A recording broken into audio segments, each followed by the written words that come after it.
corporate governance, Proxyopoly, shareholder meetings, boards of directors.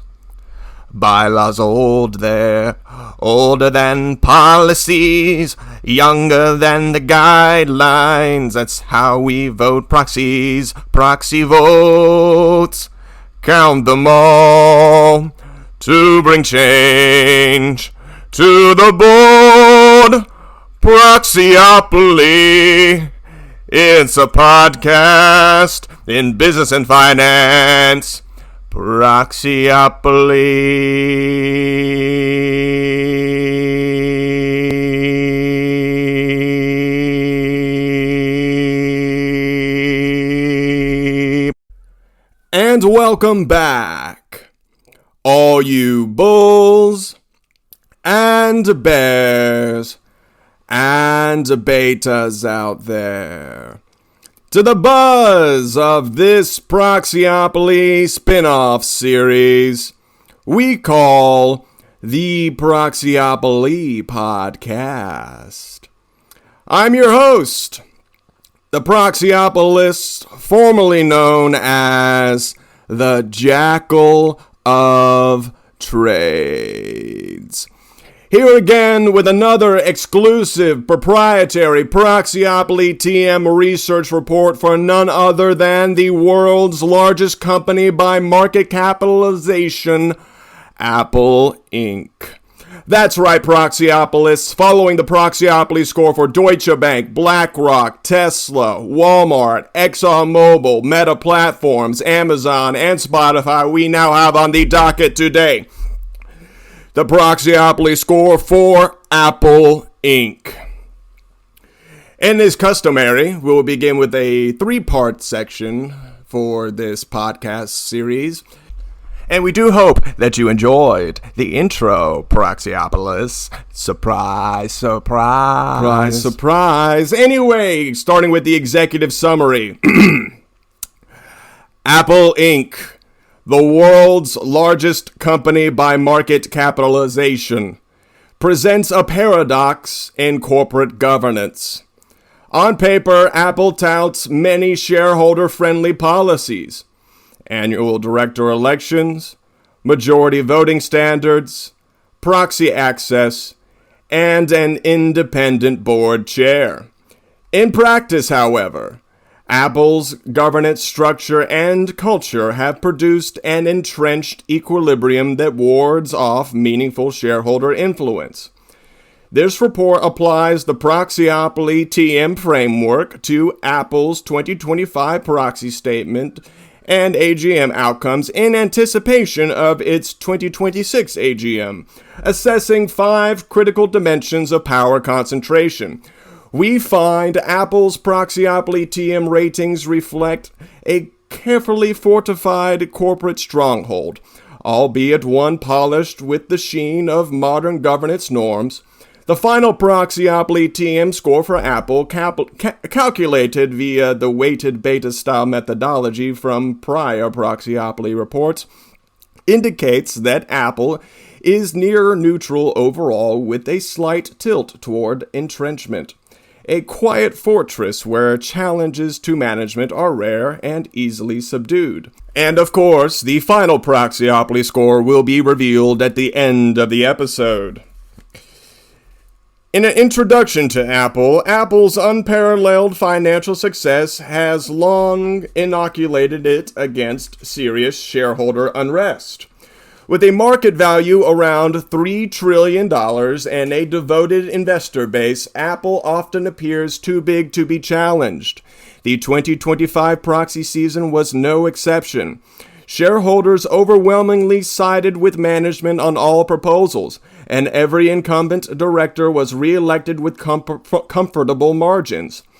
Beneath this placid surface, however, lies a corporate power structure engineered to resist external influence.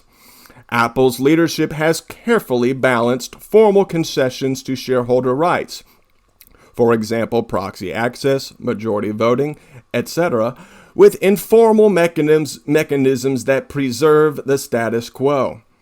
The result is a board and management team firmly in control, accountable mainly to each other and only weakly to the dispersed millions of Apple shareholders around the globe.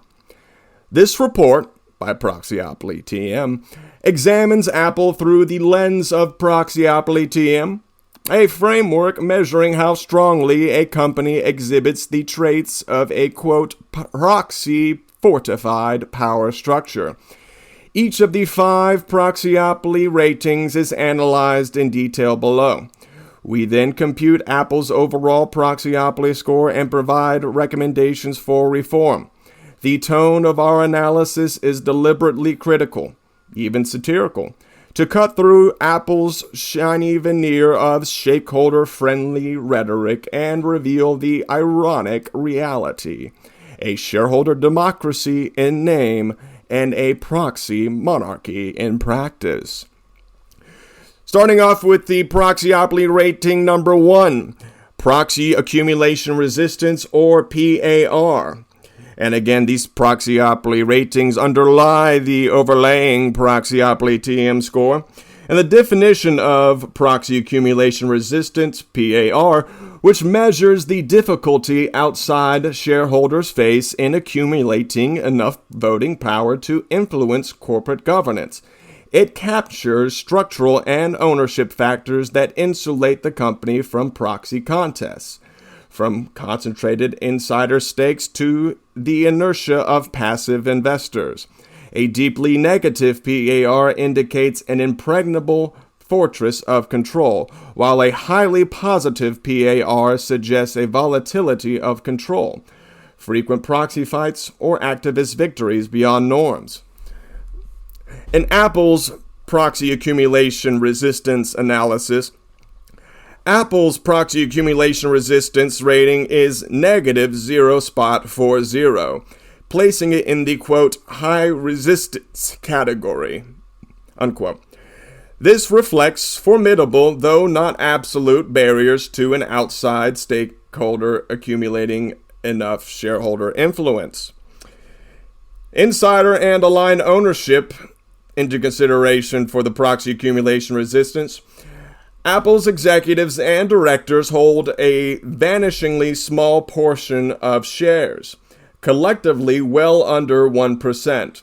CEO Tim Cook, for example, beneficially owns only about 3.28 million shares, including those in trust, a trivial stake of less than 0.1%.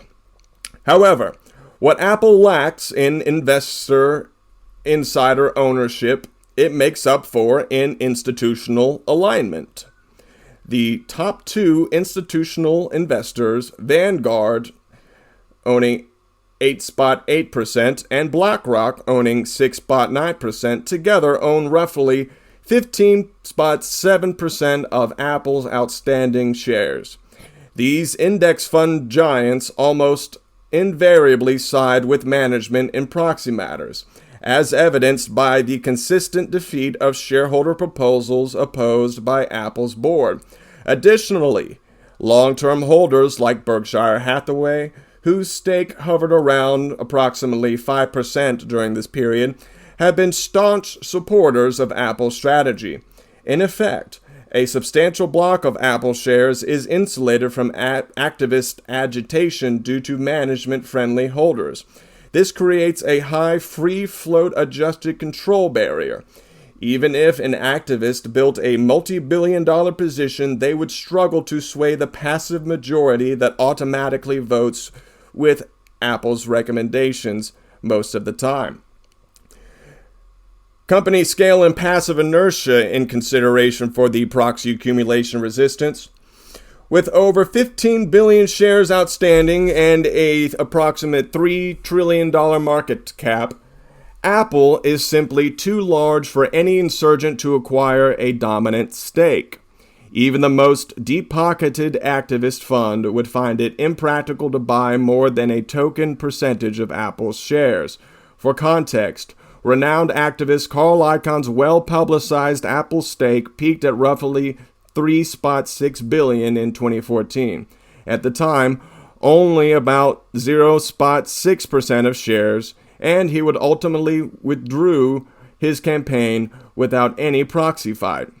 Icahn himself admitted he would never mount a proxy contest against Apple, preferring behind-the-scenes persuasion instead. This illustrates the proxy inertia at play. The combination of Apple's sheer size and the broad satisfaction of shareholders buoyed by strong stock performance means there has been little appetite or ability for proxy challengers to take Apple on. In Proxyopoly terms, Apple's power structure has a low volatility of control, a hallmark of entrenchment. Historical proxy contests taken into consideration for the proxy accumulation resistance. Tellingly, Apple has no record of any dissident winning a board seat via proxy fight in its modern history. There have been no engine number one style upsets, as we've seen with ExxonMobil in 2021. The rare activist campaigns at Apple have targeted policies, for example, share buybacks, capital return, rather than board composition. And even those have relied on negotiation rather than formal proxy battles. For example, Icahn's push for larger buybacks ended after Apple increased repurchases and proxy advisor Institutional Shareholder Services advised against Icahn's proposal, diffusing the conflict without a vote. Likewise, Greenlight Capital's 2013 attempt to force Apple to issue preferred stock was resolved in court and by Apple's policy tweaks, not by seating any dissident director. No shareholder insurgency has ever broken through Apple's defenses, a clear indicator of a high proxy accumulation resistance, Proxyopoly TM rating. The fortress hasn't been attacked often, but when it has, the walls have held. Coming in at a proxy accumulation resistance of negative 0.40, we recognize that Apple is not a completely unassailable, quote, proxy fortress, which would be measured below 0.50 negatively. In the mold of a family-controlled firm like Walmart, where approximately 46% insider ownership makes challenges practically impossible, there remains a theoretical path for change. For instance, if Apple's performance severely faltered, a coalition of institutional investors might support an activist slate or proposal. However, under normal conditions, Apple's entrenched shareholding structure and passive investor dominance make any serious proxy accumulation highly unlikely. The deck is stacked in management's favor. The 0.10 to positive 0.99 low resistance regime is the realm of companies vulnerable to activist wins. Apple, by contrast, in the proxy accumulation resistance, enjoys a cushioned position well into the negative territory, signaling that external agitators face a steep uphill proxy battle at this company. Moving on to Proxyopoly TM rating number 2, the Bylaw Fortification Index, or BFI. Definition: the Bylaw Fortification Index, BFI, gauges how the company's charter, bylaws, and governance mechanics reinforce management's control or inhibit shareholder-led reforms. BFI looks at structural safeguards, classified boards, supermajority requirements, poison pills, limits on shareholder rights to call meetings, nominate directors, etc., dual-class share structures, and other legal armor. A high positive BFI implies a corporate minefield of entrenchment provisions, whereas a negative BFI indicates a transparent framework that empowers shareholders. In Apple's BFI analysis, Apple's BFI comes in at negative 0.30, placing it in the moderately accessible range.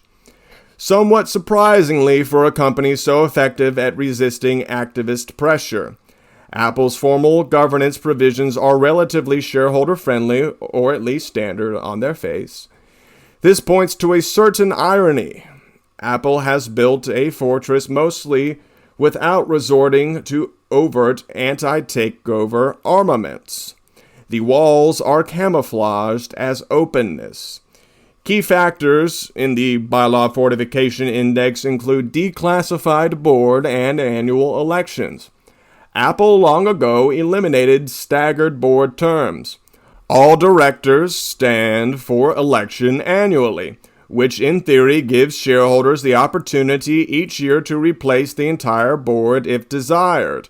There are no multi-year insulated terms to prevent a swift change in control. This declassified structure is a point in Apple's favor. Many companies have moved this way under investor pressure. Apple also employs a majority voting standard for director elections in uncontested situations. Per Apple's bylaws, a nominee must receive a majority of votes cast among votes for and against to be elected. Directors who fail to reach that threshold are expected to tender their resignation. This is a more accountable standard than a simple plurality voting rule and ostensibly powers shareholders to oust ineffective directors. Notably, Apple's board also has an opportunity to cure policy. They can refuse a resignation in special cases, which is a mild buffer for incumbents, but the majority vote rule still provides a meaningful check. Other factors in consideration for the Bylaw Fortification Index include no dual-class stock. One share equals one vote. Apple's capital structure features a single class of common stock. Every share carries one vote. And there are no super voting shares or differential voting rights. Unlike certain tech peers, such as Meta or Alphabet, where founders hold 10-to-1 super votes that essentially disenfranchise public investors, Apple has no such dual-class system. All Apple shareholders are on equal footing, pari passu, in voting power. This greatly lowers Apple's BFI as one of the most potent entrenchment tools. A dual-class shield is absent. Steve Jobs' legacy at Apple did not include any Z-class stock keeping control in the family, in stark contrast to other Silicon Valley giants. Other factors in consideration for the Bylaw Fortification Index include shareholder rights and access. Apple's bylaws provide shareholders with relatively robust rights to participate in governance under certain conditions. Notably, holders of 10% of shares can call a special meeting of shareholders. This 10% threshold is fairly low, more shareholder-friendly than the 25 to 50% threshold some companies impose to frustrate special meeting calls. It means that if discontent ever swelled among a significant minority of owners, they theoretically could force a meeting rather than waiting for the next annual election. Additionally, Apple has implemented Proxy access. A group of up to 20 shareholders owning at least 3% of Apple's stock for 3+ years may nominate directors, up to 20% of the board, on the company's proxy card. This proxy access provision, 3%, 3 years, 20% seats, is in line with the prevailing governance best practice adopted by many S&P 500 firms. It provides a channel, however narrow, for long-term shareholders to put forward more alternative director candidates without the full expense of a proxy contest. In Apple's case, given its size, even a 3% stake is enormous, approximately $100 billion in cost of shares. So proxy access is more a theoretical option for large institutions or a consortium of institutional investors. Nonetheless, its existence in the bylaws is a shareholder-friendly signal and counts toward a lower BFI. Another factor in consideration for the Bylaw Fortification Index is a lack of poison pill or extreme defenses. Apple notably does not have an active shareholder rights plan or poison pill in place. There is no standing pill diluting anyone who acquires over a certain percentage. Apple's board could adopt a pill in a hurry if a hostile acquirer ever emerged, but absent such a threat, they have refrained from the blanket use of this anti-takeover device. Furthermore, Apple's charter does not appear to mandate supermajority votes for standard shareholder actions. For instance, bylaws can be amended by a simple majority of shares. Apple previously eliminated any 66 and 2/3% supermajority requirements as a part of governance reforms in past years. The only high vote threshold in recent memory was a one required by California law for Apple's reincorporation to Delaware decades ago, long since resolved. In essence, Apple's corporate governance guidelines generally align with standard market practices and give shareholders the basic tools to organize, at least on paper. Given these points, Apple looks on the surface like a company with low fortification. Indeed, a checklist governance rating might even praise Apple. Separate chair and CEO roles, no dual-class shares, proxy access adopted, special meetings at 10%, annual elections, majority vote standard. It hits many good governance marks. This translates to a Bylaw Fortification Index Proxyopoly TM rating of negative 0.30, indicating bylaws that are somewhat better than neutral from a shareholder perspective. And negative BFI meaning shareholders are not heavily obstructed by the rule book. However, this invites a satirical observation. Apple has mastered the art of subtle entrenchment. Rather than erecting blatant legal barriers that draw shareholder ire and poor governance scores, Apple relies on its colossal size, investor goodwill, and informal influence to achieve the same ends. In other words, Apple can afford to grant shareholders a largely transparent framework on paper because the real impediments to shareholder upheaval lie elsewhere, as seen in the PAR and shareholder hostility quotient analysis to be continued. It's governance theater. The bylaws empower shareholders in theory, but in practice, those powers are seldom effective. An example of this disconnect is proxy access. Theoretically, a way to refresh the board, but practically a dead letter at Apple. No shareholder group has the heft and the will to use it, and any that tried would face the passive investor block mentioned earlier. Likewise, the 10% special meeting right is generous, but would Vanguard or BlackRock join a shareholder-led call against Apple management? Highly unlikely.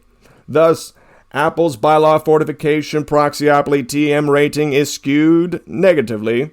Good, reflecting its lack of overt structural defenses. Yet, ironically, this low Bylaw Fortification Index has not translated into high accountability. The real fortification of Apple's power structure comes less from its rules and more from its realities, a theme that will recur in the next sections. Moving on to Proxyopoly TM rating number 3, Shareholder Hostility Quotient, or SHQ. Definition: the Shareholder Hostility Quotient, SHQ, assesses the company's cultural and behavioral approach to shareholder engagement. Essentially, how management treats shareholder input, especially when that input is critical or corrective. It considers factors like the board's responsiveness to shareholder proposals, openness to dialogue, use of tactics to block or minimize dissent, and the general tone toward investor concerns. A high positive SHQ denotes an actively hostile environment where shareholder voices are treated as a nuisance or threat. A negative SHQ would indicate a company that genuinely empowers shareholder input, regularly making changes in response to investor feedback. In Apple's shareholder hostility quotient analysis, we, at Proxyopoly TM, rate Apple's SHQ at positive 0.30, firmly in the, quote, defensive, unquote, category. Apple's management and board are not openly antagonistic in rhetoric. They maintain a polite tone about valuing shareholder feedback, but their actions show a persistent pattern of deflection, minimization, and control over shareholder involvement.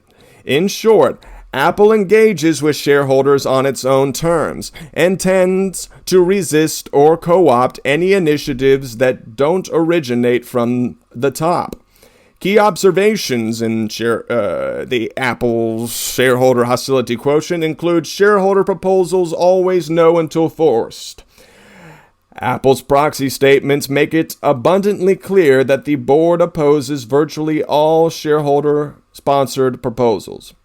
In the 2025 annual general meeting, for example, Apple's board recommended against every single stockholder proposal, proposals 4 through 7, and shareholders duly voted them down in each case. This is not an anomaly, it's the norm.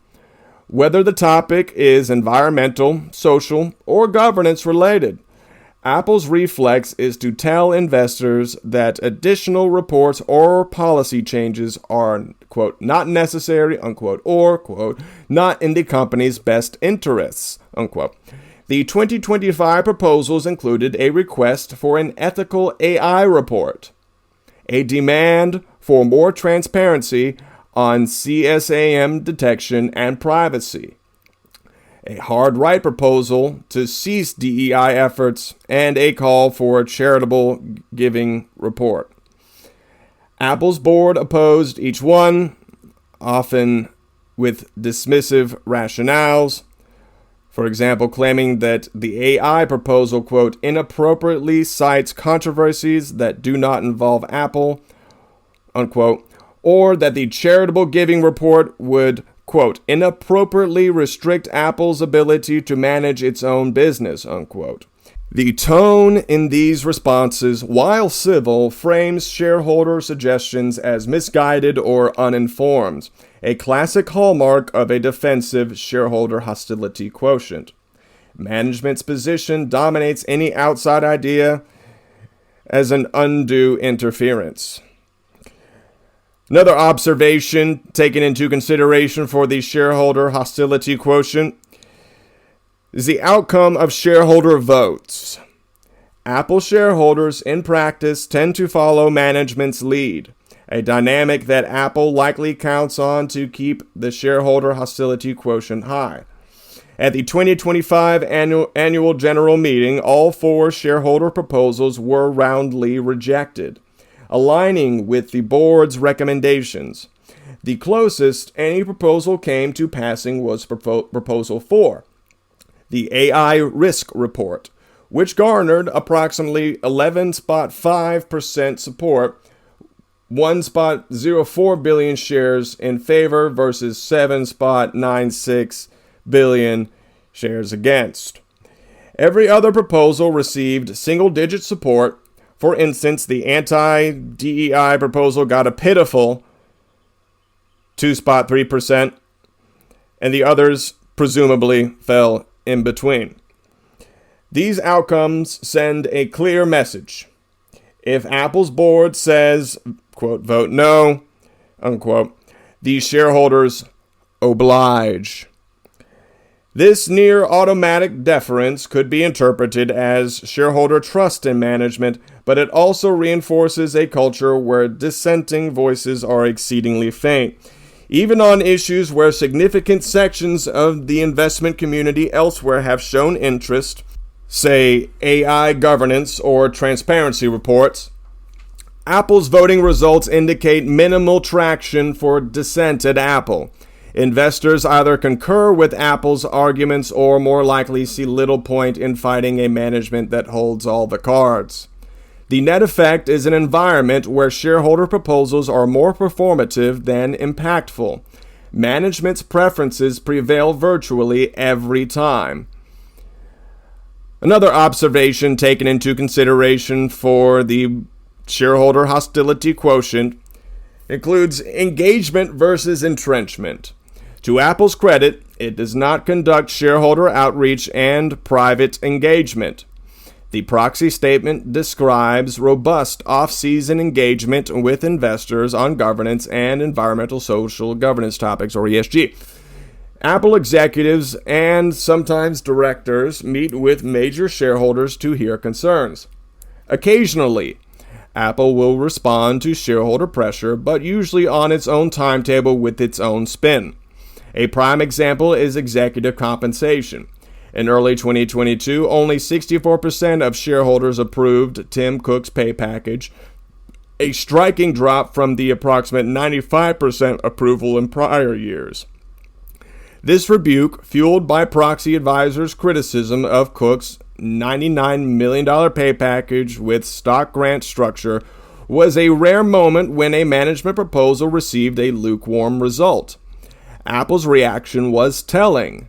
The compensation committee went into overdrive to mollify investors, voluntarily cutting Cook's 2023 target compensation by 40% and increasing the performance-based portion to 75%.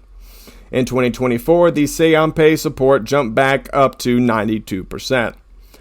On one hand, this shows Apple does listen when a significant majority of shareholders voice discontent, a sign of responsiveness. On the other hand, it took a near-failing vote for Apple to make a change. That change was orchestrated internally. Cook himself requested a pay cut, framing it as benevolence. This incident underscores that Apple's default mode is resistance. They needed an embarrassing vote to spur action.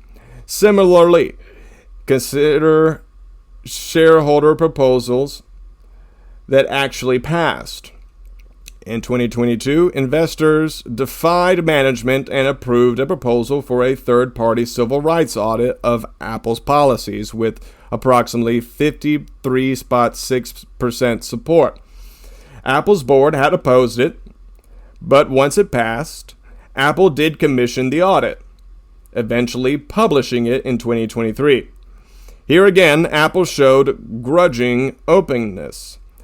They implemented the ask only after shareholders formally demanded it, not before.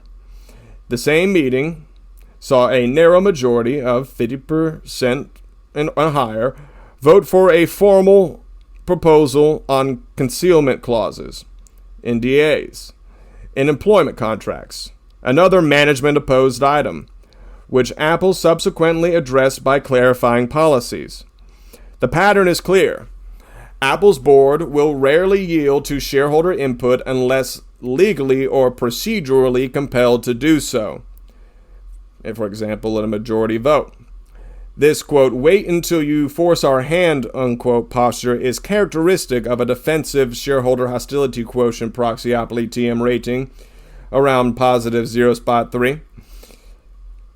Engagement happens, but largely to stave off revolt, not to truly empower shareholder influence. Another observation in consideration for the shareholder hostility quotient includes the control of dialogue.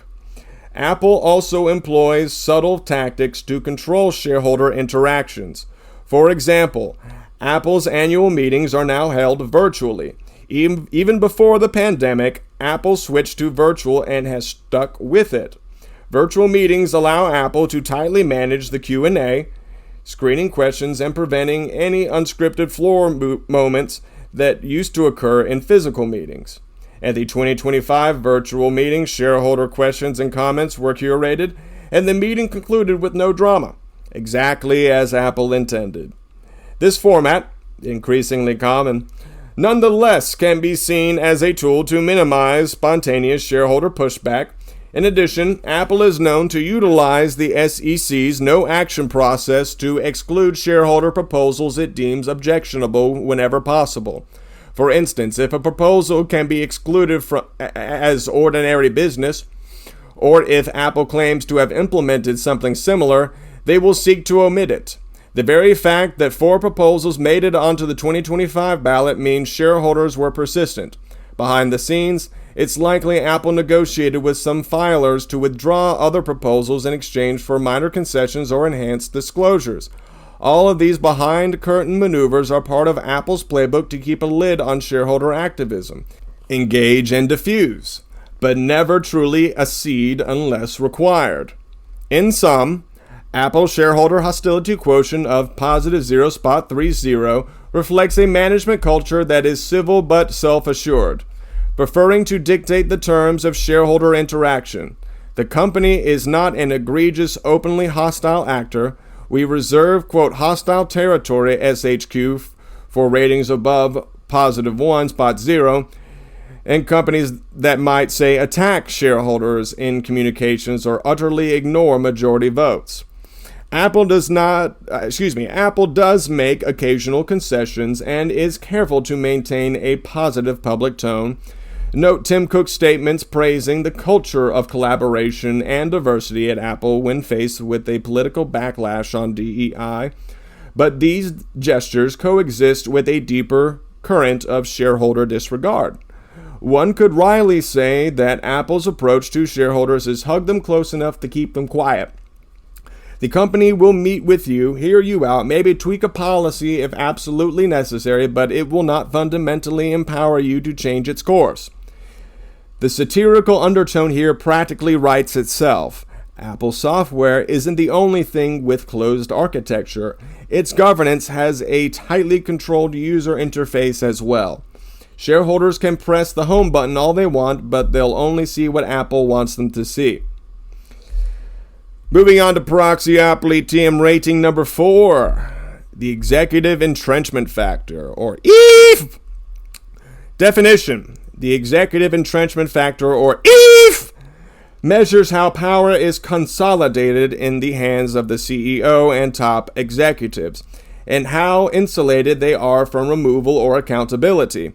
It examines CEO tenure and succession, dual roles, CEO as chair, for example, board independence and alignment with management patterns and executive compensation oversight, and the presence or absence of mechanisms to check executive authority. A very high executive entrenchment factor above positive 1.0 implies a near autocracy, a CEO who is virtually impossible to dislodge, whereas a negative EEF or EEF suggests a culture of routine turnover and vigilant board oversight leadership.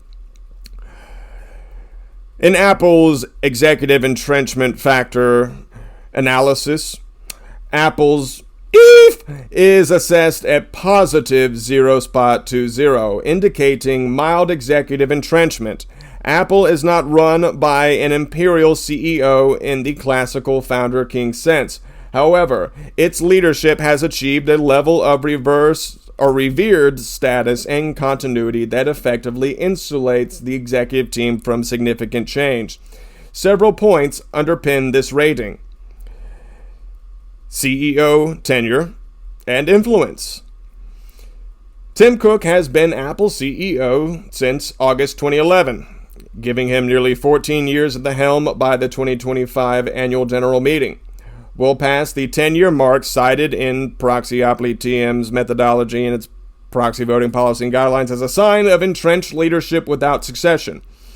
Under Cook's stewardship, Apple's market cap has swelled from around $350 billion to $3 trillion, and the stock delivered a 1,212% return from 2011 through 2023. This outstanding performance has justifiably earned Cook tremendous credibility with the board and shareholders. But success can be a double-edged sword for governance. It often grants a CEO near untouchable status. In Apple's case, it's almost impossible to imagine the board moving against Cook barring an extraordinary catastrophe. He wields enormous influence over strategic decisions and the board's composition of thought. There is no indication of any serious internal opposition to Cook's leadership, and why would there be, given Apple's prosperity? Yet this very dominance is the essence of entrenchment. Apple's CEO is effectively enthroned as long as he delivers on financial metrics with little risk of corrective oversight on other dimensions, such as how Steve Jobs once famously said, quote, "If the board doesn't like what I'm doing, they can fire me," unquote. But realistically, no one would fire a high-performing Apple CEO in practice. Cook's personal standing further entrenches him. He is widely respected, keeps a low ego profile, and deftly manages relationships, even earning the ear of U.S. presidents and Chinese officials alike. In short, the CEO position in Apple has a stable occupancy and vast authority, contributing to a moderate executive entrenchment factor. Another point underpinning the executive entrenchment factor includes separation of chair and CEO, a theoretical check. Apple does have an independent chairman of the board named Arthur Levinson, who is not an executive. This separation of roles is often cited as a best practice to curb CEO power. Indeed, Apple's Proxy proudly notes that having an independent chair drives accountability at the board level, while the CEO focuses on managing the company. However, in Apple's context, the effectiveness of this separation is debatable. Levinson has been on Apple's board since 2000, over 23 years, and has chaired it since 2011, when he took over from Steve Jobs. A tenure nearly as long as Cook's and overlapping significantly with it. Levinson is a highly accomplished executive, the former CEO of Genentech, and by all accounts a thoughtful leader. Yet, his lengthy service and deep ties to Apple's prior leadership raise questions about true independence.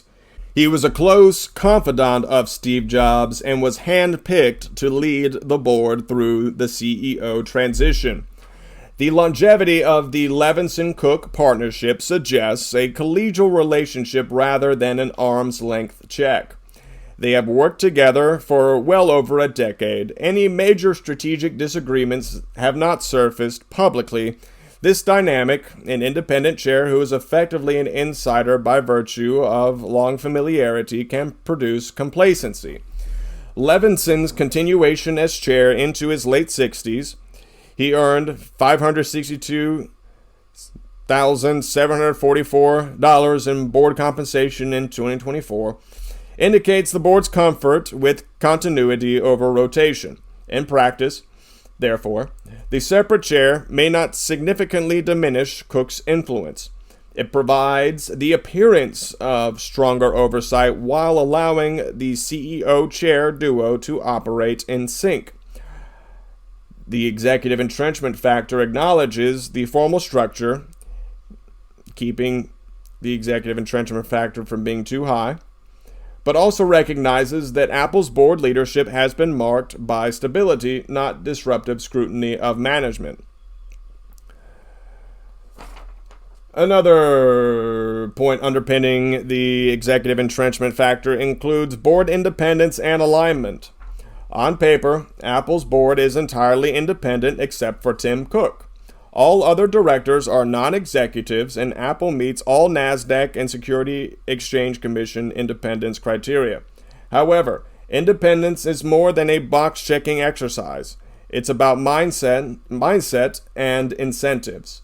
Many of Apple's directors have exceptionally long tenures and multiple links to management. Aside from Levinson's 20-plus years, Andrea Jung has served since 2008, Ron Sugar since 2010, Sue Wagner since 2014. Until their retirement in 2024, former Vice President Al Gore had been on the board since 2003 and James Bell since 2015. Such long tenure can compromise a director's objectivity. They become too familiar with or even loyal to the CEO and company culture. The average tenure of Apple's board, even after adding some new members in 2024, remains high relative to many boards, implying a lack of fresh perspectives. Moreover, several directors have backgrounds that harmonize with Apple's leadership ethos. For example, Sue Wagner, co-founder of BlackRock, represents the big institutional investor viewpoint that prizes steady performance. Alex Gorsky, added in 2021, is a retired CEO who likely empathizes with Cook's challenges.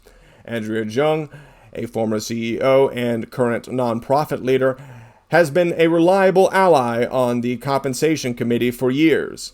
In short, Apple's board composition tends to reinforce the status quo. There is scant evidence of any director acting as an agitator for change from within. No activists or corporate governance crusaders sit on Apple's board. It is a club of seasoned business leaders who generally share Apple management's philosophy. This alignment manifests in unanimous votes and the absence of any succession planning disclosures beyond generic statements.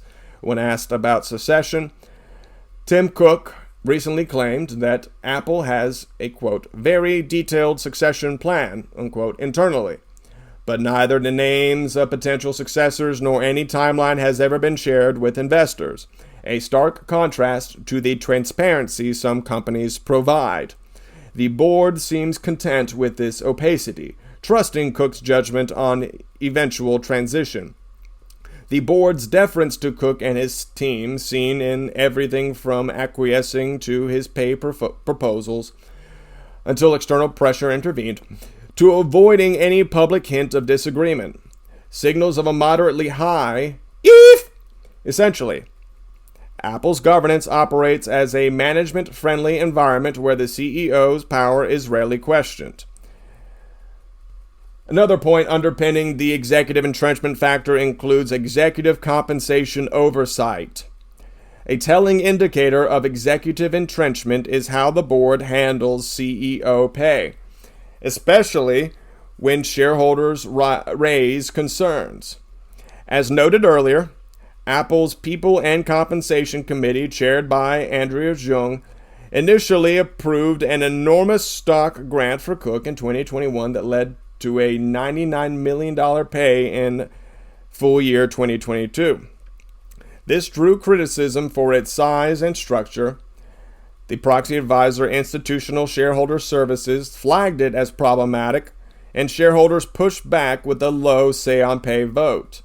The board did respond by restructuring Cook's pay, effectively admitting that investors had a point. But consider the initial decision. The fact that the compensation committee felt it appropriate to grant such a lavish package, 1,447 times the average employee's pay, suggests an over-alignment with the CEO's interests. They likely felt Cook was indispensable and deserved to be in the 80th to 90th percentile of peers or higher. Only after a minor shareholder revolt did they dial it back to around $49 million for 2023, which Cook himself reportedly requested to save face.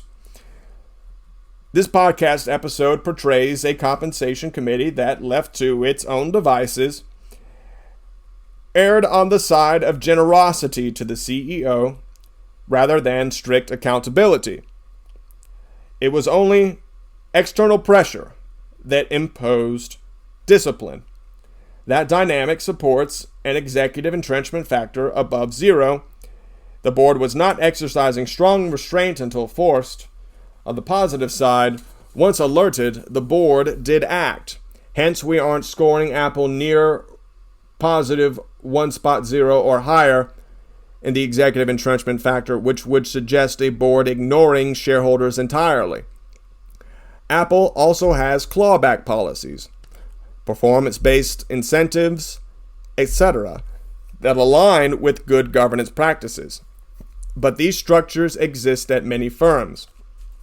What sets an entrenchment-prone leadership apart is when the board's instinct is to reward and retain the CEO at virtually any cost. Cook's pay saga exemplifies that instinct. Succession planning and turnover is another point underpinning the executive entrenchment factor. A low executive entrenchment factor company would regularly refresh top leadership and have clear succession pipelines. Apple's executive team under Cook has been remarkably stable. Key lieutenants like Chief Financial Officer Luca Maestri, COO Jeff Williams, and Senior Vice President Eddie Q have been each with Apple for over a decade. When high-profile execs do leave, it's often on amicable terms, and Apple's insider replacements slide in smoothly. There have been no indication of the board intervening in executive departures or forcing changes due to underperformance, likely because Apple's performance has been consistently strong, but it raises questions. If an Apple senior executive were underperforming in a less visible way, would the board even know or act? The tight-knit nature of Apple's leadership, many of whom have grown up in the company culture, and the board's long-standing relationship with them implies a certain captivity. In governance circles, one sometimes worries about management capture of boards, when directors see the world largely through management's lens. At Apple, this is subtle but present. The board's glowing reviews of management in the proxy and the absence of any critical commentary and the immediate alignment with management's public stance on every issue hint at a board firmly under the CEO's sway, or at least moving in lockstep with him. The lack of transparent CEO succession details is one outcome of this. Shareholders are basically told, quote, "Trust us, we have a plan," unquote. Another outcome is that, in the event Apple did stumble, the board might be ill-prepared to assert itself, having rarely, if ever, challenged Cook's strategy. This latent risk is part of why we don't give Apple a neutral or negative executive entrenchment factor. The safeguards for replacing or reorienting leadership are weak in practice, even if formally the board could do so.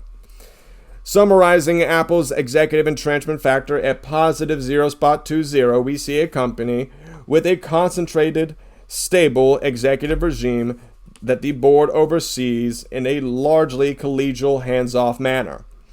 Apple avoids the most egregious forms of executive entrenchment. Cook is not chair and CEO. The board is nominally independent and did react to shareholder pay feedback, which keeps the executive entrenchment factor from being extremely high. But make no mistake, Apple CEO and Inner Circle enjoy a comfort zone relatively free from challenge. The governance system is calibrated to continuity. One might quip that Apple runs a benevolent monarchy, highly effective and admired, but hardly a democracy at the top. In Proxyopoly TM terms, power has low volatility because it's firmly and calmly in the hands of an established executive cadre. For investors, this means hitching their fortunes to Tim Cook's wagon and trusting the board will not, and perhaps cannot, significantly redirect it. So long as the wagon keeps delivering record profits, few object. But from a structural perspective, this is indeed a mild form of entrenchment. Moving on to the final Proxyopoly TM rating, number 5. The Regulatory Evasion Measure, or REM.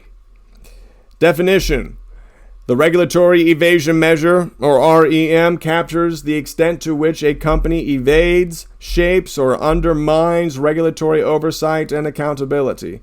It examines patterns like the company's systemic importance relative to regulation, its history of legal regulatory disputes and settlements, lobbying expenditures and influence networks, use of jurisdictional arbitrage to dodge rules or disclosure, and tactics that externalize regulatory risks onto others. A high regulatory evasion measure indicates a, quote, shadow operator, unquote, that largely operates beyond effective regulation, while a negative regulatory evasion measure would mean the company is transparently compliant, even cooperative with regulators. In Apple's regulatory evasion measure analysis, Apple scores positive 0.50 on regulatory evasion measure, signifying elevated evasiveness. This rating reflects Apple's adeptness at navigating the gray areas of global regulations to its advantage, its significant, if discreet, political influence, and its ability to avoid the brunt of regulatory action despite its massive scale. Consider the evidence for the regulatory evasion measure. Scale versus regulation. Apple is arguably a systemically important company in the global economy, not in the banking sense, but in terms of technological and market impact. Yet, unlike systemically important financial institutions, Apple has not been subject to a tailored regulatory regime commensurate with its influence. The company straddles industries, tech, telecommunications, media, payments, where regulations exist, but Apple often manages to be classified outside of strict regulatory definitions. For years, Apple avoided being labeled a monopoly or dominant gatekeeper, even as its App Store became a central choke point for mobile software distribution. Only recently, under new laws like the European Union's Digital Markets Act, has Apple been formally designated a gatekeeper requiring oversight. And indeed, Apple was one of the first companies accused of violating the new European Union competition law in 2024. The fact that regulators had to devise new rules to catch up with Apple speaks to how long it operated in a relative regulatory void. Its regulatory evasion measure is boosted by this mismatch. Apple's systemic scale versus regulatory classification has been out of balance, allowing it a free hand in setting quasi-monopolistic rules on its platforms. For example, the 30% App Store commission, which went largely unchallenged legally until Epic Games sued. Apple has been masterful at framing itself as not a monopoly, pointing to competition it faces from Android, etc., thereby evading the scrutiny that befell companies like Microsoft in its earlier days. This narrative only cracks when a regulator steps back and says, wait, Apple effectively controls all iOS app distribution. Now, belatedly, the European Union and others are pressing Apple to open up, but even then, Apple is reportedly exploring loopholes and narrow compliance tactics to satisfy new rules. For instance, planning to allow third-party app stores in EU only, or charging a fee for sideloading to recoup its rent. Strategies to blunt the impact of regulation while appearing to comply. Such behavior exemplifies regulatory evasion measure, complying in form while evading in substance whenever possible. More evidence to supplement the regulatory evasion measure analysis includes tax avoidance and jurisdictional arbitrage. Perhaps no single issue illustrates Apple's regulatory evasiveness better than its infamous tax arrangements. For decades, Apple engineered its international structure to minimize taxes, funneling profits through Ireland and other low-tax jurisdictions. In 2016, the European Commission determined that Apple had received illegal state aid via sweetheart tax deals in Ireland, resulting in an effective tax rate near 0.005% some years. The European Commission ordered Apple to pay 13 billion euros, or approximately $14.4 billion in back taxes, a landmark case of clamping down on corporate tax avoidance. Apple fiercely fought this ruling, appealing through the courts and at one point successfully overturning it on a technicality. But in 2024, the European Union's highest court ultimately upheld the order. Apple must pay the $14.4 billion to Ireland. Throughout, Apple's stance was that it had done nothing wrong legally, which was true in the sense that Apple exploited loopholes that existed. Apple's defense boiled down to, quote, "We pay all taxes we owe. The dispute is over which governments get the money," unquote. This somewhat glib response underscores Apple's approach. Obey the letter of the law as Apple interprets it, but push the envelope of the law's intent to gain maximum benefit. The double Irish arrangement Apple used, now closed, was a paradigmatic case of jurisdictional arbitrage. Apple assigning intellectual property to a stateless Irish subsidiary to funnel profits untaxed. It took many years and political outrage for regulators to catch up and demand redress. Even then, Apple managed to delay any payment by nearly a decade through legal maneuvers. This contributes to a higher regulatory evasion measure score, or Proxyopoly TM rating. Apple successfully avoided substantial taxation, a core form of public oversight, and when challenged, leveraged the slow legal process to its advantage. Only an entity of Apple's clout could pull this off on such a scale. The $14 billion eventual bill, while huge, is one Apple can easily afford.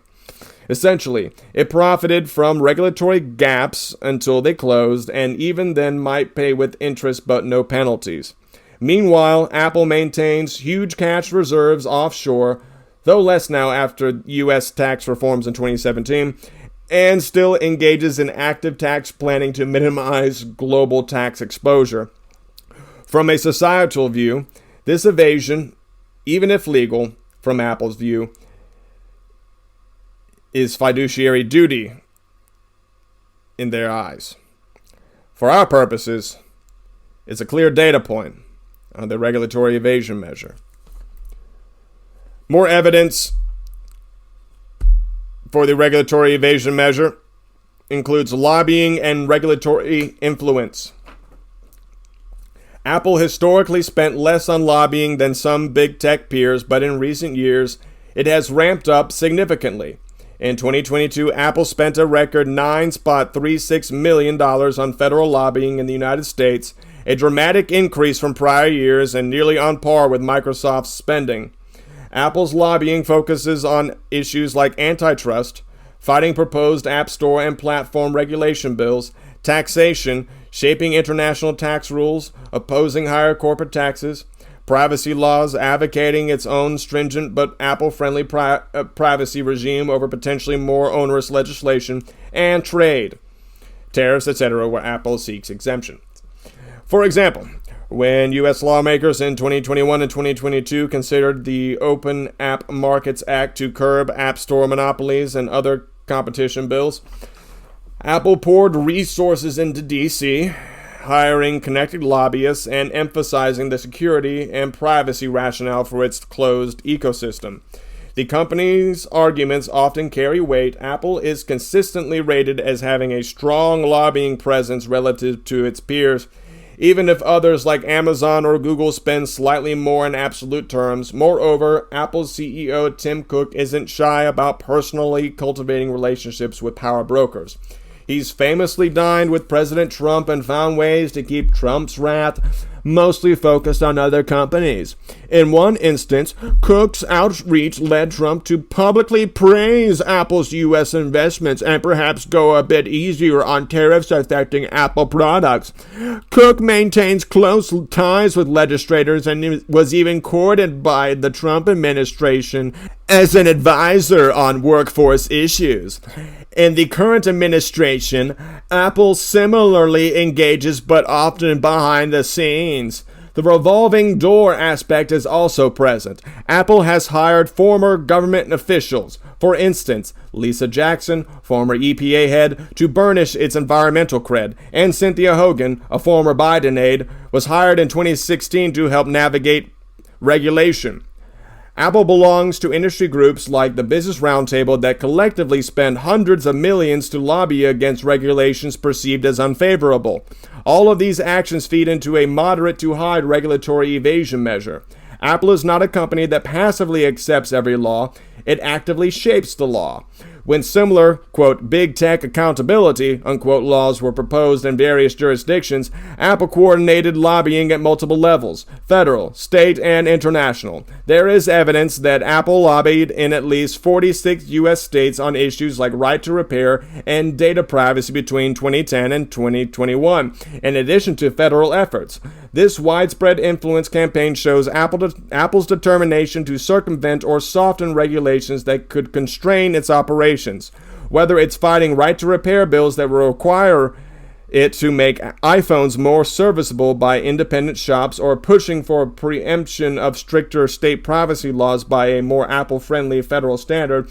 Apple often couches its lobbying in terms of customer security or consistency, but fundamentally it works to elevate its own interests in the policy arena, often at the expense of stricter oversight. A REM of positive 0.50 reflects that elevated effort to shape rules without blatantly breaking them. Apple plays the game of Proxyopoly TM extremely well.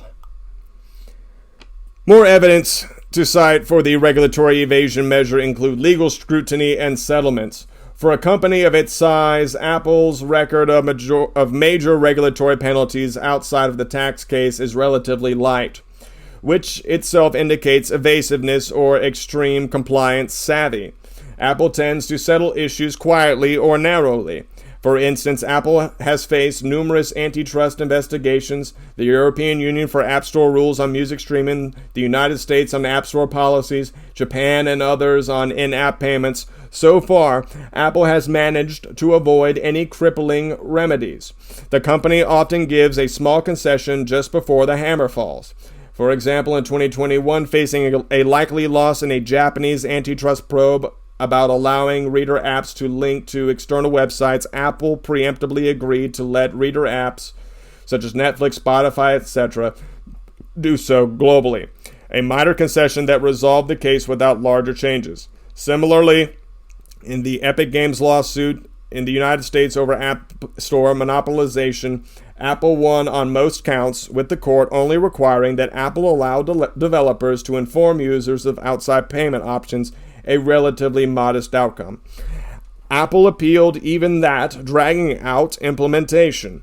This pattern of minimal compliance and legal stonewalling shows Apple's reluctance to yield ground.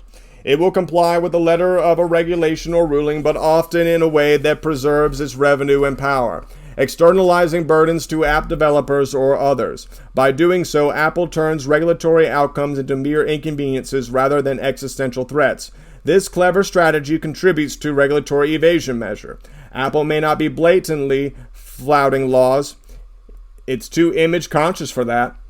But it will push right up to the line of noncompliance if it serves its interests, accepting minor penalties as a cost of doing business. More evidence to take into consideration for the regulatory evasion measure include labor and other regulations. Even in areas like labor law, Apple has shown evasive tendencies.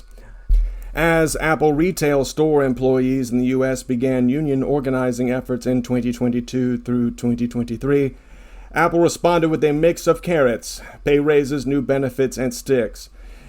The U.S. National Labor Relations Board found that Apple's actions in at least one store violated labor laws, illegally interrogating staff and restricting pro-union materials. Apple's retail management reportedly engaged in anti-union tactics scripted by consulting firms, captive audience meetings, etc.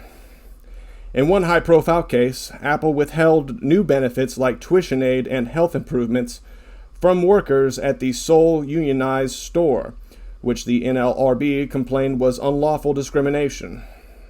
These incidents illustrate how Apple, usually thought of as a progressive company, will skirt labor regulations to prevent losing control to unions. Again, Apple didn't do something as brazen as firing all union supporters. That would be an extreme hostility, but it did enough to draw regulatory ire while still largely keeping unions at bay. Only a couple Apple's hundreds of stores have managed to unionize so far.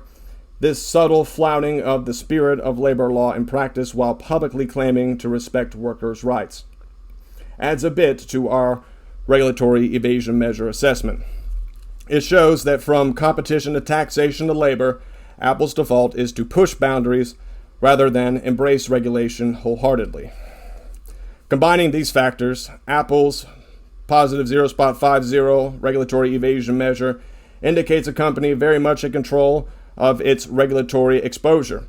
Apple leverages its immense resources, be it through legal arguments, lobbying influence, or sheer economic importance, to minimize the impact of laws and rules on its operations.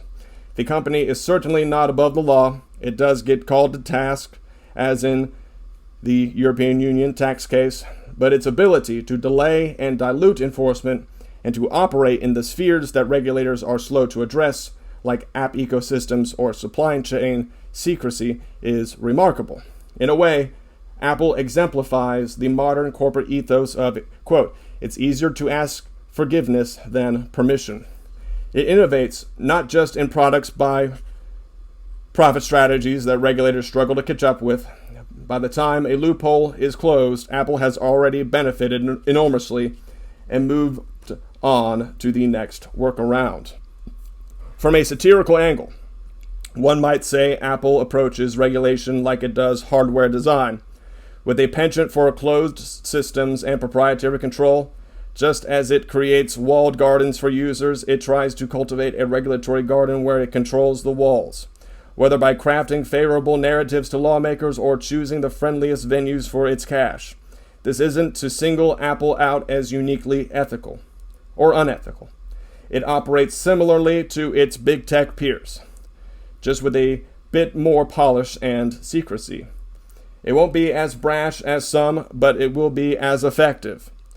The end result is that Apple has enjoyed an enviable run of operating largely on its own terms.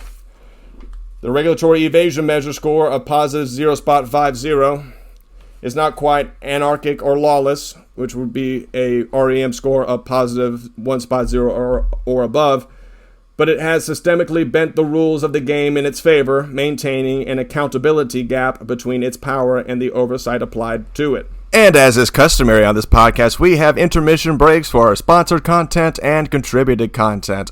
That's right, Proxyopolis. If you want to add your sponsored or contributed content to this podcast, all you have to do is reach out to Proxyopoly by selecting the Contact Proxyopoly option on the Linktree at linktree/NASCARCosa. Today we're sipping on Proxy Cola.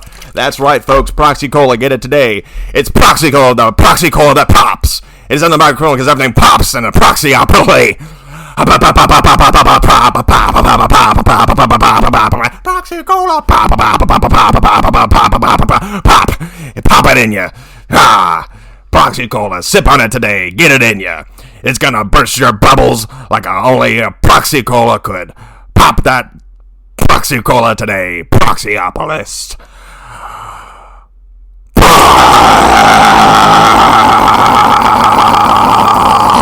Finally, we have the final Proxyopoly score and conclusion. Drumroll, please. Though it is not the end of the podcast, we're in this thing deep enough. Combining the 5 dimensions, we calculate Apple's final Proxyopoly TM score as negative 0.10. This Proxyopoly TM score is the weighted normalized average of Apple's proxy accumulation resistance, Bylaw Fortification Index, Shareholder Hostility Quotient, Executive Entrenchment Factor, and Regulatory Evasion Measure Proxyopoly TM ratings, adjusted for Apple's scale and market impact. In plain terms, a score of negative 0.10 as a Proxyopoly TM score is essentially neutral with a slight entrenchment bias. It indicates that Apple's overall governance structure, while not an extreme outlier, tips towards insulating management from outside influencers more than empowering shareholders. To interpret negative 0.10, it helps to recall the beta-style scale of Proxyopoly TM scores. As a reminder, 0.00 is a perfectly balanced governance regime, where power is neither unusually concentrated nor unusually volatile. Negative scores, on the other hand, mean structural entrenchment and stability out of control. Shareholders have less influence in a typical company. Management is relatively more secure in such cases. On the opposite end of the spectrum, positive scores mean outsized concentrations of power or governance volatility. Could be a dictatorial insider or, conversely, a company frequently in flux from activist battles. Apple's Proxyopoly TM score of negative 0.10 lands it just into the negative side of the scale. It is far from a worst-case entrenchment scenario. Apple is no controlled family empire or dual-class autarky. Its score is modest in magnitude, reflecting that Apple checks many standard governance boxes, keeping the score near zero, even as subtle factors push it below neutral levels. Notably, Apple's size triggers a systemic influence adjustment in our methodology. As one of the largest companies on the planet, any entrenching features at Apple have outsized impact on the market. Thus, even small deviations from balanced governance at Apple are significant. We apply a slight weighting that magnifies Apple's PAR and REM components. Since Apple's ability to resist proxy challenges and shape regulations has broader market implications. This systemic beta adjustment is one reason Apple's final score is negative 0.10 rather than closer to absolute neutrality 0.00. In effect, Apple's entrenchment is more consequential than that of a smaller firm. So we score it a little bit more harshly on a relative basis. Let's briefly recap Apple's underlying Proxyopoly TM ratings and how they interact in the final Proxyopoly TM score. Proxy accumulation resistance, PAR negative 0.40. Strongly negative, indicating Apple's ownership and voting dynamics makes shareholder uprisings unlikely. This drags the score toward the entrenchment side. Apple's fortress-like shareholding basis is a core reason shareholders lack leverage. In the Bylaw Fortification Index, or BFI, negative 0.30. Negative meaning Apple's formal rules aren't a big obstacle to shareholder rights. This pulls the score back toward neutral, offsetting some entrenchment concerns. Apple doesn't rely on overt charter tricks to maintain control. For the shareholder hostility quotient, score rating at positive 0.30, positive, highlighting that Apple's behavior and attitudes stifle dissent and favor management's agenda. This pushes the score upward toward the power concentration side, counterbalancing the forgiving bylaws. Apple's culture of mild disregard for shareholder initiatives adds to overall entrenchment. The executive entrenchment factor underlying the overlaying Proxyopoly TM score, scoring an EEF or EEF of approximately positive 0.20, slightly positive, indicating a stable executive regime with limited accountability pressure. This also nudges the score into positive territory, though mildly. Apple's leadership continuity and board coziness contribute to entrenchment, but not egregiously so. And finally, we recap the regulatory evasion measure, the final Proxyopoly TM rating underlying the overlaying Proxyopoly TM score, with an REM of positive 0.50, moderately high positive, showing Apple's autonomy from external oversight. This is the most positive of Apple's Proxyopoly TM ratings and weighs significantly in the final Proxyopoly TM score, suggesting that Apple's power extends beyond its four walls into influencing its external environment. With the regulatory evasion measure's upward pull in the composite being meaningful, it exemplifies an aspect of entrenchment not captured by internal governance alone. When we aggregate these underlying Proxyopoly TM ratings into an overlaying Proxyopoly TM score, Apple comes out at almost balanced. Its structural openness, or BFI, and lack of one-man control are counteracted by its practical resistance to change in the proxy accumulation resistance and shareholder hostility quotient, and an executive team firmly in the driver's seat for the EVE. Then they layer on the fact that Apple largely writes its own rules and practice for the regulatory evasion measure. And the balance tips just slightly toward the entrenchment side of zero.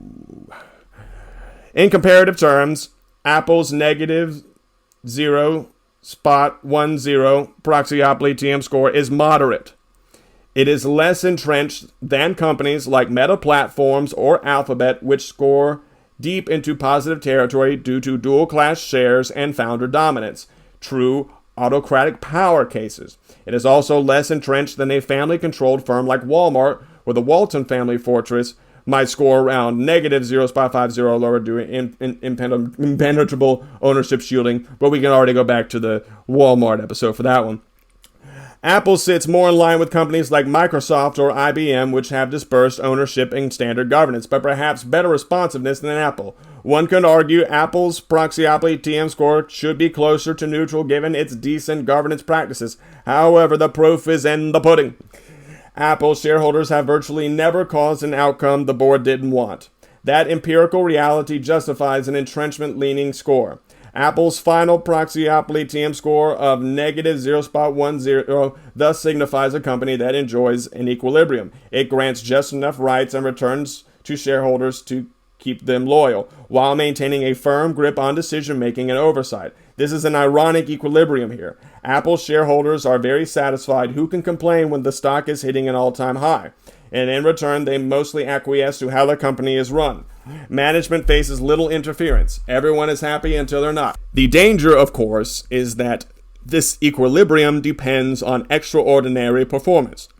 Should Apple stumble, the lack of practiced shareholder voice and the deeply entrenched leadership might become liabilities, delaying necessary course corrections. In that sense, Apple's entrenchment, while mild, is a risk factor for the long term. But as of 2025, Apple's governance can be summarized with a touch of satire as, quote, democracy by design, autocracy by outcome, unquote. The structures say shareholders could influence, the outcomes say they don't. Apple's Proxyopoly TM score reflects that subtle dissonance.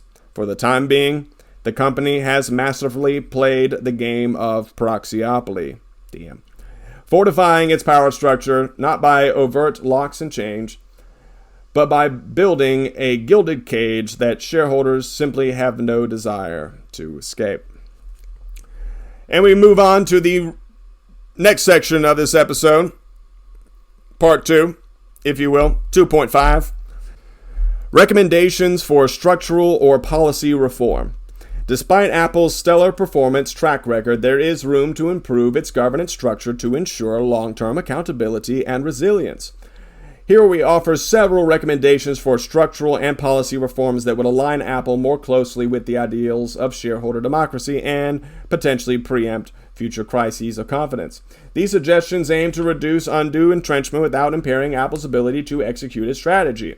Following this section, we will have formal recommendations to vote for, against, sustain, withhold on the entire board of directors for Apple at its next AGM in 2026. But for now, here are the recommendations for structural or policy reform. Refresh and diversify the board regularly. Apple should institute a robust board refreshment policy, for example, setting approximate term limits of 12 to 15 years for independent directors or mandatory retirement age around 72. This would prevent the board from becoming too insular or complacent. Several of Apple's directors have served well past a decade, and in Chairman Levinson's case, 2 decades, which can diminish their objectivity. A steady infusion of new directors with diverse backgrounds, including those with expertise in areas like digital privacy, supply chain ethics, or consumer rights, would bring fresh perspectives and healthy skepticism to board deliberations. Regular refreshment also sends the message that board seats are not sinecures. We commend the addition of Dr. Wanda Austin and Mr. Alex Gorsky in recent years, but note that these were essentially one-time replacements for retirees. A planned rotation cycle would be more effective than ad hoc replacement. Apple might also consider shareholder-nominated candidates for the board via proxy access in future years, to signal openness to voices from its broad investor base. Even one truly independent director with a shareholder advocacy orientation could significantly enhance board discussions and counterbalance management's dominance. Other suggestions aim to reduce undue entrenchment without impairing Apple's ability to execute its strategy include enhanced shareholder rights and participation. While Apple's bylaws are already relatively shareholder-friendly, a few further steps would strengthen shareholders' hands. First, Apple could lower the threshold to call a special meeting from 10% to 5% of shares, matching the most progressive companies. This would empower shareholders, especially institutional investors, to react more swiftly if extraordinary issues arise, without waiting for the annual meeting. Second, Apple should consider allowing shareholders to act by written consent, a mechanism currently not available under Apple's charter. Written consent, with an appropriate majority threshold to prevent abuse, say above 50% of shares, would enable shareholders to take action between meetings if needed. Many large companies still prohibit this, but adopting it would demonstrate Apple's commitment to shareholder democracy in more than words. Third, Apple can modernize its annual meeting format by moving from strictly virtual to hybrid meetings, continuing to allow online participation, which is inclusive, but also permitting an in-person element where shareholders can meet the board face-to-face and ask unscreened questions. The pandemic-era excuse for purely virtual meetings is waning. A hybrid model would combine reach with authenticity and assure investors that Apple isn't using technology to dodge tough questions. Finally, Apple should pledge to not adopt any new anti-takeover measures like a poison pill or reclassification of stock without shareholder approval. Such a commitment, often made via governance guidelines, would reassure investors that Apple's open structure will remain so. Additional recommendations for structural or policy reform include improving responsiveness to shareholder proposals. Apple's board should re-examine its approach to shareholder resolutions and consider a more constructive stance. A practical reform would be adopting a policy that if a shareholder proposal earns significant support, 40% or more in favor, the board will actively discuss and disclose its consideration of whether to implement the proposal or elements of it, even if it didn't receive majority support. This would prevent scenarios where management shrugs off proposals that nearly half the shares support. For example, proposals on improved transparency like the App Store disclosure or pay gap report that got over or approximately 30% support in past years might merit action rather than routine dismissal. Additionally, Apple should be more open to proactive compromise. If a reasonable shareholder suggestion is on the horizon, engage with the proponent and agree to a version of it before it goes to a vote. This could turn adversarial proposals into collaborative improvements. Apple did this to some extent with environment and diversity reporting in the past, but it could extend it further. To shake off the image of reflective hostility, Apple might even voluntarily endorse a shareholder proposal or two that align with its values. For instance, a future proposal on enhanced privacy protections or supply chain labor standards could be supported by management if it's truly in long-term interest. Seeing an, quote, Apple Board 4, unquote, recommendation on a shareholder proposal would be a game-changing signal of a less defensive posture. Lastly, we recommend Apple commit to implementing any shareholder proposal that wins a majority of votes as promptly as possible. While this seems obvious, companies sometimes drag their feet or give lip service. Apple did execute the 2022 civil rights audit after it passed, and we encourage Apple to formalize this practice as a guiding principle, demonstrating that a majority vote will result in action. Additional recommendations for structural or policy reform include strengthening executive accountability and succession planning. To address executive entrenchment, Apple's board should take a more hands-on role in overseeing and communicating leadership development. First, Apple ought to disclose more information about CEO succession planning. This doesn't mean naming the heir apparent, which can be sensitive, but providing shareholders with confidence that the board has a concrete, regularly updated plan for both emergency and long-term CEO succession. For instance, Apple could annually disclose that the board reviewed succession plans and is providing top internal candidates with opportunities, maybe even naming the roles or experience being emphasized, as some companies do. Tim Cook's recent statement that Apple has a very detailed succession plan should be backed by transparency, otherwise it comes off as, quote, trust us, unquote. Second, the board should consider instituting a policy that no director serves more than 15 years, as noted, and no director should be renominated after the age of 75, absent special circumstances. This would naturally phase out some long-tenured members and allow refreshing with potentially more independence. Third, Apple's independent directors, led by the chair, should commit to holding regular executive sessions without the CEO present, which they likely do, and explicitly evaluating the CEO's performance not just on financial metrics but on strategic risk management, talent development, and cultural factors, including such qualitative evaluation and reporting back to shareholders in broad terms through the proxy or an investor day, which would show that Cook and his team are being critically appraised, not just celebrated. Fourth, to avoid another say-on-pay scare, Apple's compensation committee should set together performance targets for top executives and perhaps cap extraordinary pay packages relative to peer medians.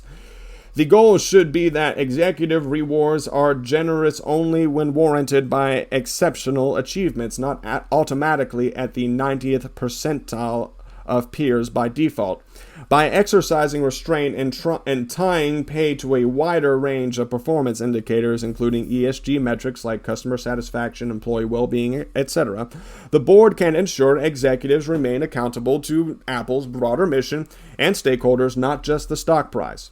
Finally, Apple might adopt anti-pledging, anti-hedging policy for executive stock ownership and require meaningful stockholding after retirement. Many companies do this to ensure alignment. Apple does have stock ownership guidelines, but strengthening them further would reinforce that leadership's fortunes rise and fall with shareholders, instilling humility and focus. Additional recommendations for structural or policy reform include increasing transparency and ethical oversight of corporate influence.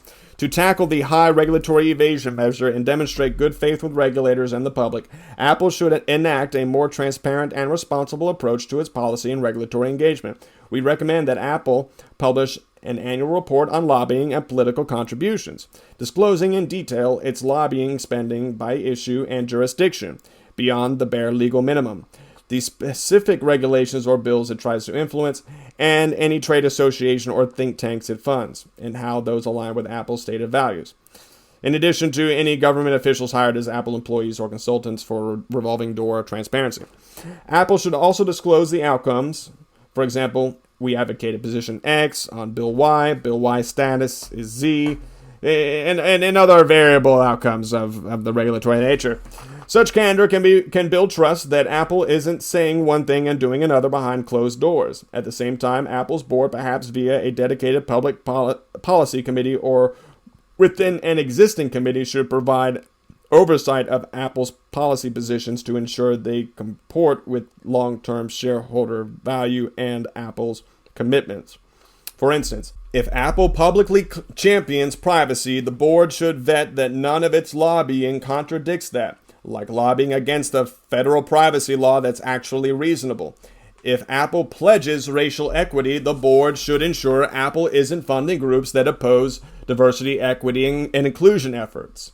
It appears Apple already opposed the anti-DEI proposal aggressively on its AGM in 2025, which is a good sign from Proxyopoly team's perspective.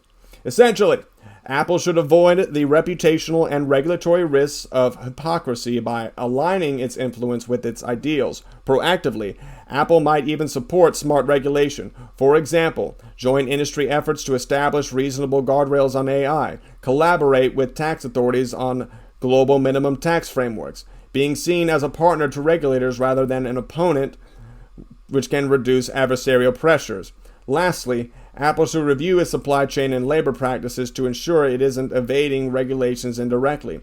Double down on auditing supplier for labor law compliance and publish the findings, even if not flattering. In doing so, Apple can reduce the external perception and reality that it operates opaquely.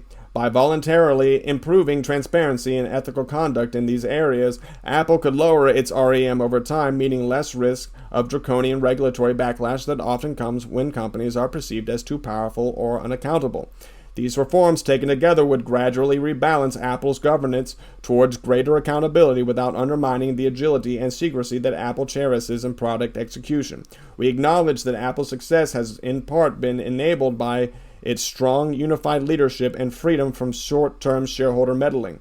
The goal is not to invite meddling, but to ensure oversight keeps pace with Apple's scale and impact. Implementing the above recommendations would preempt potential crisis. For instance, a more transparent lobbying approach could soften calls for antitrust breakups. Refreshing the board could inject ideas to avoid innovation complacency, and better shareholder engagement could forestall activist campaigns that arise when investors feel ignored. From a satirical lens, one might say these recommendations are asking Apple to, quote, think different, unquote, about its governance, to apply the same innovative spirit to its corporate accountability that it applies to product design. Apple has an opportunity to lead not just in market cap, but in governance excellence. Doing so would disarm critics who say Apple's extraordinary power has outgrown its checks and balances. Oh, are we doing another intermission? Oh, hey everybody, I'm Jesse Burdick, the Proxyopoly, formerly known as the Jackal of Trades, an intermission for sponsored content and contributed content. And today we've got this fancy paper right here. It's a paper that you can wipe your ass with, or you can print it off on the Patreon. That's right, all of the proprietary Proxyopoly TM research reports can be found on the Patreon, which in fact is linktree/NASCARCosa. That's right, you can print off all of the Proxyopoly TM research reports that we have out there. I believe there's one for Deutsche Bank, BlackRock, Tesla, Walmart, ExxonMobil, Meta Platforms, Amazon.com, Inc., Spotify, and now Apple. Well, you're listening to it now, but you could be reading it. If the transcripts on the podcast site you're reading or listening to aren't reading just verbatim what I'm saying, you can print it off so that you can read it verbatim if you got the time. Because time's a ticking on the Proxyopoly, and it's going to keep happening no matter what. So, anyway, hope you're enjoying the podcast. We're stretching this thing out for time. But once again, there is time for sponsor content and contributed content. If you want to contribute your own, select the Contact Proxyopoly option today on the Linktree at linktree/NASCARCosa. So, back to our regularly scheduled Proxyopoly TM for your listening pleasure, Proxyopolis. Resuming the Proxyopoly score for Apple. It's going to start up again any moment. And here you go. And now that that's over, we've reached the final section of this podcast episode, part 3, which is voting recommendations for the 2026 Apple AGM based on the board of directors as it stands today in 2025. After evaluating Apple's Proxyopoly TM profile and each board member's role in it, we provide the following Proxyopoly TM vote recommendations for the directors up for re-election in 2026. Proxyopoly TM's recommendations are aimed at enhancing board accountability and encouraging a refreshment of perspective on Apple's board. Each rationale is given in one sentence, as follows. Chairman Arthur D. Levinson. Proxyopoly TM vote recommendation against. As Apple's long-standing independent chair in place since 2011 and a 23-year board veteran, Dr. Levinson epitomizes the board's entrenched status quo, and a vote against him signals the need for fresh independent leadership at the top of the board. Wanda Austin, Ph.D. Proxyopoly TM vote recommendation 4. Dr. Austin joined the board in 2024 and brings a much-needed new perspective and technology background. Supporting her re-election will enforce the ongoing board refreshment and maintain an independent voice unencumbered by long tenure. CEO Tim Cook. Proxyopoly TM vote recommendation against. While highly effective as CEO, Mr. Cook's presence on the board, which is otherwise fully independent, creates an inherent conflict of interest in oversight, and a withhold against vote is a symbolic call for stronger independent scrutiny of management by the board as a whole. Alex Gorsky. Proxyopoly TM vote recommendation against. Mr. Gorsky, though a recent addition from 2021 with valuable experience, represents a traditional corporate mindset and has potential conflicts from his Johnson & Johnson tenure. A vote against him would urge Apple to seek directors more directly versed in Apple's core industries and stakeholder concerns. Andrea Jung. Proxyopoly TM recommendation against. Having served since 2008 and as chair of the Compensation Committee, Ms. Jung has overseen outsized executive pay packages and lacks recent tech sector experience. So replacing her would inject new insight and address investor concerns about pay and performance alignment. Monica Lozano. Proxyopoly TM vote recommendation against. Ms. Lozano, though only on the board since 2021, has yet to demonstrate an independent stance or unique contribution to Apple's strategy, and a vote against her would press Apple to recruit directors with deeper expertise in digital markets or public policy where Apple faces challenges. Ronald D. Sugar.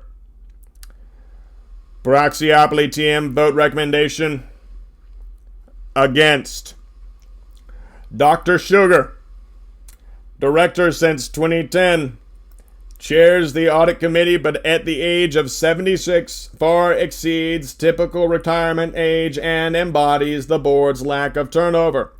Not re-electing him by voting against would open a seat for a financial expert with a fresh viewpoint on Apple's risk oversight. Susan L. Wagner. Proxyopoly TM vote recommendation against. Ms. Wagner, on the board since 2014 and a key architect of Apple's governance as nominating committee chair, has only moderately refreshed the board. A vote against her would encourage a shakeup in the board's succession planning and potentially bring in governance champions who will prioritize their shareholder accountability. Not to mention her potential conflicts of interest at BlackRock. In conclusion, Apple Inc.'s dominance in the marketplace is mirrored by management's dominance in governance. The company's final Proxyopoly TM score of negative 0.10 indicates a governance system that is mostly balanced in appearance but subtly tilted toward entrenchment and insularity. By implementing the reforms mentioned in this podcast and reconstituting its board with truly independent, forward-looking members, Apple can evolve its Proxyopoly into a more open and dynamic governance model. Such changes would not only address investor concerns, but also fortify Apple's capacity to innovate and lead in a rapidly changing world, proving that even for Apple, better governance is good business. In the spirit of constructive critique with a satirical wink, we close by paraphrasing Apple's own tagline. Quote, "The power to change the company is in your hands," unquote. For Apple's board and shareholders, embracing that power through reform and informed voting will ensure that Apple's legacy of excellence extends from its products to its principles to its proxies. And that's all the time we have for this episode, Proxyopolis. I'm your host, the Jackal of Trades, aka Jesse Cole Burdick. signing off on this Proxyopoly spin-off series we call the Proxyopoly Podcast. And again, all intellectual property is protected under the trademark of Proxyopoly, so stay tuned for the next episode, Proxyopolis, where we take another exclusive proprietary Proxyopoly TM research report and sick it in another company that deserves it. So, what company will it be? Stay tuned, or follow all the socials on the link tree. You can even download the proprietary Proxyopoly TM research report for any of the episodes that Proxyopoly TM has done on the Patreon, which can be found on the link tree, which is once again linktree/NASCARCosa. And as always, we conclude with our final disclaimer.